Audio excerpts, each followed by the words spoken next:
Welcome to The Explainer. Today we're stepping way back in time to unpack an absolutely incredible historical encounter. We're going to look at what happens when Norse explorers, guys pushing the very boundaries of the known world, suddenly bump right into solitary monks living at the absolute edge of civilization. It's a fascinating moment of first contact, full of wild, unexpected connections and some pretty deep cultural contrasts. Let's get into it. To really set the scene here, I want you to imagine the sheer, overwhelming relief and that weary, kind of nervous energy sweeping through a massive ship called the Jormungandr. For 5 whole days, the crew has stared at absolutely nothing but endless water.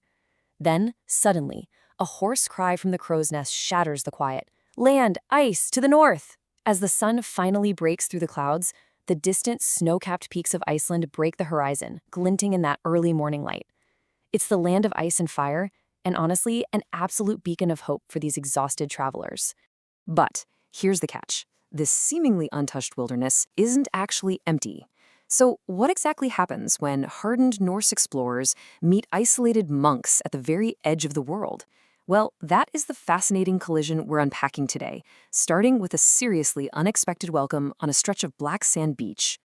Section 1. Arrival at the ice. Now, let's look at how this first contact actually unfolds. As the Jormungandr pulls up onto the volcanic sand, Ragnar and his crew step ashore. And this right here brilliantly illustrates the immediate, stark contrast between these two groups. On one hand, you've got these relentless explorers actively seeking out new horizons, knowledge, and resources. And who do they run into? Dark-robed figures stepping out of tiny, weathered stone beehive huts. These are Irish monks. Men who deliberately sought out the most hostile, icy wastelands you could possibly imagine, just for strict, solitary devotion to their god. It's literally the ultimate clash of expansion meeting absolute seclusion. The monks are just watching them with these unreadable expressions. No fear, just quiet curiosity. It's one of those incredibly tense moments where you'd probably expect pure silence, or at least total confusion. Section 2. The monk who spoke Norse. But then, the massive language barrier you'd expect between these vastly different groups just completely shatters.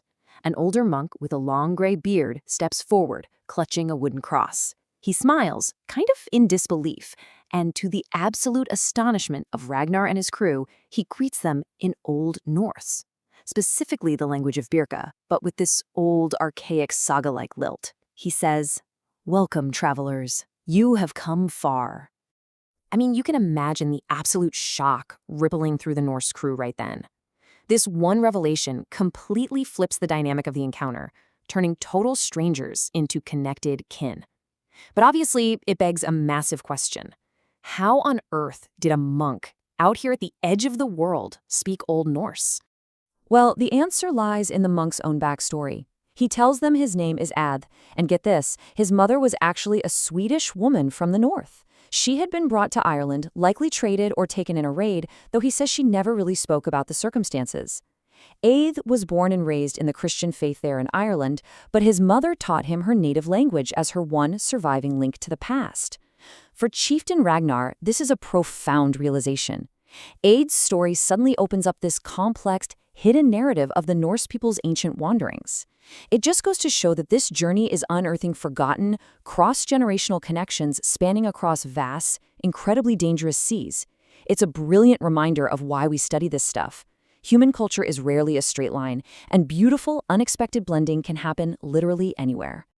Section 3. Bridging the cultural divide. So finding a common tongue was just the first step. Now they actually have to interact and understand each other's worlds. While Aedh was able to speak Old Norse directly with Ragnar's crew, the other monks, guys names Kirian, Colm, Diarmid, and Finian, only spoke Old Irish. So, enter Connell. He's a hunter traveling with the Norsemen.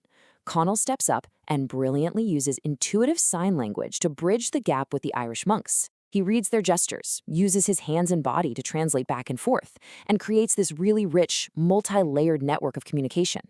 It's amazing to think about. They're building a bridge between two worlds right there on the beach. With that barrier broken, Aedh invites the weary crew to rest up. And for the very first time since leaving Orkney, the Norsemen step off the ship to really explore. The monks end up leading them through a landscape that is completely alien to them. We're talking steaming cracks right in the black earth, deep growling rumbles echoing from distant hills, bubbling pools of boiling mud, and huge spouting columns of superheated water. It is a raw, intensely active volcanic geography. The crew is, understandably, completely awestruck. A guy named Bjorn perfectly captures the mood of the group, saying, "Odin's forge must be beneath our very feet." And that's so telling, right? The Norsemen instinctively interpret this visceral, primal power straight through the lens of their own mythology. It's a great example of how explorers try to make sense of the unknown by anchoring it to what they hold sacred. But the monks offer way more than just a geological walking tour. Crucially, Aedh passes on some absolutely vital intelligence. He shares tales he's gathered from elusive native groups further north, who apparently occasionally trade in the area. And these tales, they describe vast forests and plentiful game in the lands to the west.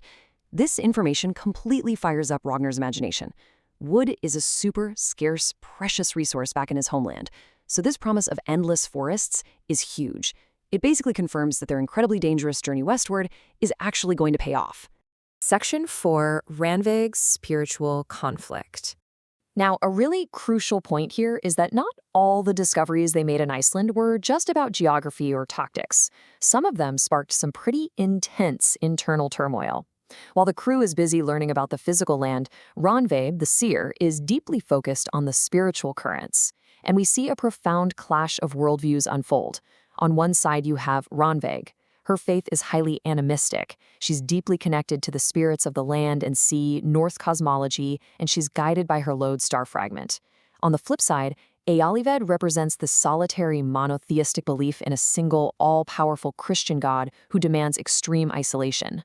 Ránveig spends hours talking with Ealhved, really trying to reconcile these concepts, but honestly, the sheer weight and volume of these totally foreign ideas visibly shakes her usual calm certainty.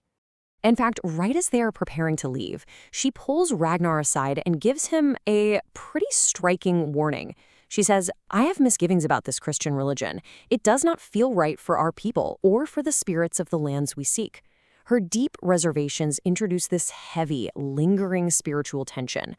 The very idea of a single god who seemingly ignores the living spirits of the land and sea casts a real shadow of doubt over the crew, right at the exact moment they need to be pushing forward.